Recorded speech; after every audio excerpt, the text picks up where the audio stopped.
আসসালামু আলাইকুম গাইস, ইতিমধ্যে জন্ম নিবন্ধন সার্ভারে বিভিন্ন ধরনের প্রবলেম দিচ্ছে, যেমন প্রিন্ট কপি আবেদন কপি বের করতে পারতেছি না।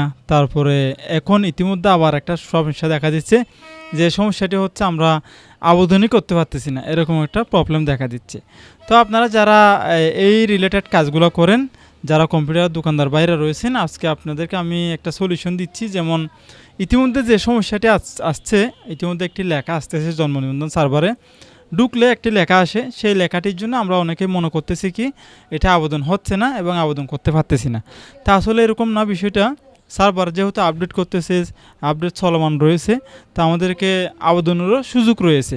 তা আমরা আবেদন করে সেটা আবার প্রিন্ট কপির জন্য আমরা পরিষদে গেলে প্রিন্ট কপি পাচ্ছি, তাহলে কোনো সমস্যা নাই। ঠিক আছে, যারা পৌরসভায় আছেন তাহলে পৌরসভাতে গেলে আপনাদেরকে প্রিন্ট কপি দিবে। ঠিক আছে, তো এখন আমার কথা হচ্ছে গিয়ে একটা লেখা যে আসতেছে ইতিমধ্যে, যে লেখাটি হচ্ছে জন্ম নিবন্ধন সার্ভারে যখন আপনি ঢুকবেন, তো ঢুকার পরে লেখা আসতেছে please type on browser https:/bdris.gov.bd, এরকম একটি লেখা আসতেছে।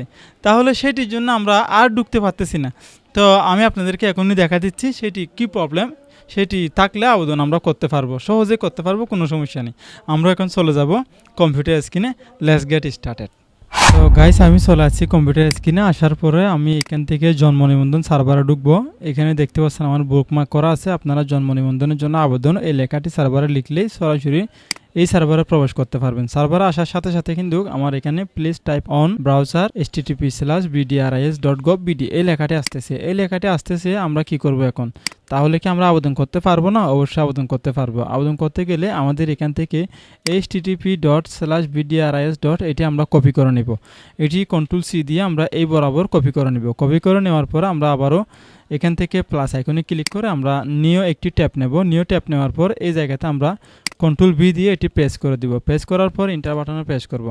এখন দেখতে পাচ্ছেন সরাসরি আমরা হোম পেজে চলে আসতে পেরেছি। ঠিক আছে, চলে আসার পরে এখানে কিন্তু আমরা আবেদনের একটি সুযোগ পাবো। দেখুন আমরা আবেদনের সুযোগ পেয়েছি। তো এখানে ক্লিক করার পরে আমি আবেদনের জন্য সুযোগ পেয়েছি। এই লেখাটা কিন্তু সবারই আসতেছে না, কিছু কিছু যারা বুকমার্ক করে রাখছে, এবং অনেকেরই কিন্তু এটা প্রথম অবস্থায় আসবে। ঠিক আছে, যেহেতু আমার কাছে আসছে, আমি মনে করছি এটা আপনাদেরও আসতেছে।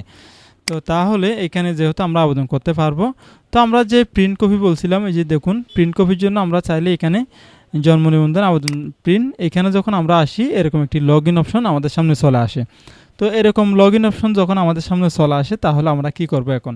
আমরা কিছুই করব না। আমাদের যে প্রিন্ট কপির যে প্রথম অবস্থায় থাকে, আমরা যে প্রথমে যে আবেদন শেষ করার পরে আমাদের যে প্রিন্ট অপশনটা আসে, ওই ইউজার আইডি যে নামটা থাকে, ইউজার আইডি, সেটি সহ আমরা কন্ট্রোল-P দিয়ে এভাবে করে প্রিন্ট করে নিব। এভাবে করে প্রিন্ট করে সেইখানে নিচে আমরা লিখে দেবো ওটিপি নাম্বারটি। ওটিপিটি যখন আমরা লিখে দিব, তখন আমরা সেই ওটিপিটি সহ আমাদের আইডি নাম্বারটি সহ, আবেদন আইডি নাম্বার যেটি থাকে সে আবেদনের আইডি নাম্বারটি সহ আমরা লিখে যখন দিব কাস্টমারকে, সেটা নিয়ে কাস্টমার চলে যাবে পরিশোধে অথবা পৌরসভায়। তো পরিশোধে যাওয়ার পরে পরিশোধের যিনি ইউনিয়ন ডিজিটাল সেন্টারের যিনি কম্পিউটার অপারেটর থাকে, সে আমাদেরকে এটি প্রিন্ট করে দিবে। কোনো টেনশনের বিষয় নয়, কোনো সমস্যা নেই। আশা করি আপনারা এই বিষয়টি বুঝতে পেরেছেন। আসসালামু আলাইকুম ওয়া রাহমাতুল্লাহি ওয়া বারাকাতুহু।